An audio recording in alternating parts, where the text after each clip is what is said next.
এই বছরের আইপিএল এ দিল্লি ক্যাপিটালসের প্রথম হার। দিল্লির অরুণ জেটলি স্টেডিয়ামে মুম্বাই ইন্ডিয়ান্স দিল্লিকে হারিয়ে দিল 12 রানে একটা থ্রিলিং ম্যাচে। এখানে কিছুটা সচেতনতার অভাব দেখা গেল দিল্লির ব্যাটসম্যানদের তরফে। পরস্পর 3টে run out, hat trick of run out. আমরা লাস্ট হয়তো কবে দেখেছিলাম আমাদের মনে করতে গেলে অত ইতিহাসের পাতা আমাদের উল্টাতে হবে, এরকম একটা বিষয়। সিনারিওটা এরকম ছিল যে 2 ওভারে বাকি ছিল 23 রান। সেখানে আশুতোষ ব্যাটিং করছিল, 19 নম্বর ওভার বোলিং করতে আসেন বুমরা। এখানে একটি বিষয় যে আপনি বুমরার বলে 6টা বলে 6টা হিট মারবেন, পারবেন না, ইম্পসিবল। সেখানে প্রথম বলে সিঙ্গেল ডিনাই করে আশুতোষ, ঠিক আছে। তারপর 2টো 4 আসে, 9 বলে 15। তো ইজিলি তারপর সে যদি একটা সিঙ্গেল নেয়, তারপর স্টার্ক হয়তো একটা সিঙ্গেল নেবে, তারপর তিনি সিঙ্গেল নিয়ে স্ট্রাইক নিজের কাছে রাখুক। লাস্ট ওভার বোলিং করবে ট্রেন্ট বোল্ট, যিনি তার আগের ওভারটা ভালো বোলিং করলেও তার প্রথম ওভারে তিনি 18 রান খেয়েছেন, তার কনফিডেন্স লো। আর সামনে ইনফর্ম আশুতোষ, ম্যাচ ইজিলি বেরিয়ে যাওয়ার কথা। কিন্তু সেইখানে তিনি 1 রানটাকে জোর করে 2 রান নিতে গিয়ে নিজের উইকেটটা হারালেন। তারপর কুলদীপ 2 রান নিতে গিয়ে নিজে আউট হলেন। তারপর মোহিত শর্মা তিনিও রান আউট হলেন। কিন্তু উল্টো দিকে মিচেল স্টার্ক ছিল, যিনি কিন্তু ব্যাটিং করতে পারেন, এমন না যে ব্যাট ধরতে জানেন না।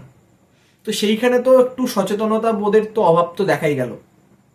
কারণ ম্যাচটা রান চেস করা যেত, করুণ নায়ার পুরো প্ল্যাটফর্ম সেট করে দিয়েছিল। 40 বলে 89 ইনিংসটি ইজিলি ম্যাচ জিতে যাওয়ার কথা, সেখানে পুরো ব্যাটিং লাইন আপ কোলাপস করেছে এক্সেপ্ট করুণ নায়ার। তো শুরুতে দিল্লি টস জিতে অবশ্যই বোলিং করার সিদ্ধান্ত নেন, কারণ অরুণ জেটলিতে 2023 ওডিআই ওয়ার্ল্ড কাপ থেকে আমরা দেখছি যে রান হচ্ছে, ভালো মতো রান হচ্ছে। যদিও স্পিনারদের কিছুটা সহায়তা ছিল, কিন্তু আহামরি কিছু টার্ন বা আহামরি বল গ্রিপ হতে কিন্তু আমরা দেখিনি। মুম্বাই প্রথমে ব্যাটিং করে 205 রান করে। Rohit 18, Rickelton 41, Suryakumar 40, Tilak 59, Hardik 2, নামানধীর 38, will Jacks 1। এখানে নামানধীরের যে 17 বলে 38 রান, এটা খুব গুরুত্বপূর্ণ ছিল 200 ক্রস করার জন্য। এবং দিল্লির হয়ে কুলদীপ যাদব খুব ভালো বোলিং করেন, 4 ওভারে 23 রান দিয়ে 2টো উইকেট। এছাড়া নিগম 2টো উইকেট নেন। তো মিডিল ওভার্সে স্পিনারদের প্রাধান্য ছিল, সেই দিকটা বিচার করে Mumbai Indians as a impact player Karan শর্মাকে নামান এবং তিনি 3 উইকেট নিয়ে চলে যান। তো এখানে যখন দিল্লি রান চেস করতে নেমে প্রথম বলেই কিন্তু ফ্রাজের আউট হয়ে যায় দীপক চাহারের বলে। কিন্তু তারপর আসেন করুণ নায়ার, তিনি দুরন্ত ব্যাটিং করেন। স্পেশালি জসপ্রীত বুমরাকে তিনি যেভাবে হিট করেন, মাইন্ড ব্লোয়িং। তো পাওয়ার প্লের পর একদিক থেকে সান্তানার বোলিং করতে আসেন, উল্টো দিক থেকে করণ শর্মাকে আনা হয়। তো তারপর একে একে উইকেট পড়তে থাকে, অভিষেক আউট হয়, তারপর কেএল রাহুল আসেন। তো দেখে মনে হচ্ছিল কেএল রাহুল এবং করুণ নায়ারের জুটি ম্যাচটাকে বার করে দেবে।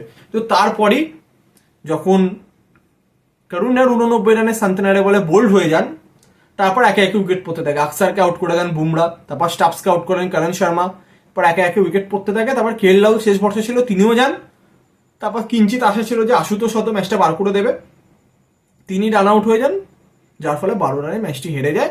দিল্লি 193 তারা অল আউট হয়ে যায়। তাতে পুরো ব্যাটিং লাইন আপ যদি দেখি পুরোটাই কোলাপস করে গেছে করুণ নায়ার ছাড়া।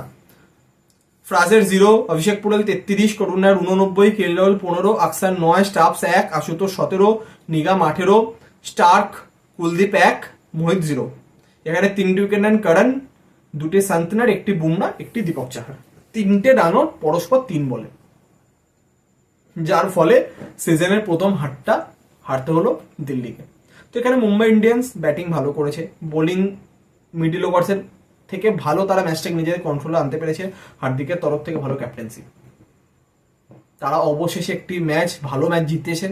তারা অতি অবশ্যই চাইবে যে আছে যে কনফিডেন্সটা তাদের বিল্ড হলো, সেই কনফিডেন্সের সাথেই যাতে তারা আগামী ম্যাচগুলিতে পারফর্ম করতে পারে। এবং দিল্লির পয়েন্ট অফ ভিউ থেকে ব্যাটিং লাইন আপ কোলাপসই হচ্ছে মূল কারণ এই ম্যাচটি হেরে যাওয়ার জন্য।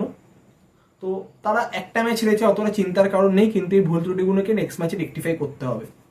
কারণ একবার যদি হারার ট্রেন্ড যদি শুরু হয়ে যায়, তাহলে কিন্তু তাদের দল চাপে পড়ে যাবে। তো তারাও চাইবে অতি অবশ্যই ভুল ত্রুটি শুধরে নেক্সট ম্যাচে ভালোভাবে কামব্যাক করতে। তো এই ছিল আজকে ম্যাচের আপডেট। তো আগামীকাল mega match LSG versus CSK, Lucknow versus Chennai, Rishabh Pant versus MS Dhoni. Mega ম্যাচের বিস্তারিত আপডেট নিয়ে অতি অবশ্যই দেখা হবে নতুন ভিডিওর মাধ্যমে। তখনকার মতো এতটাই।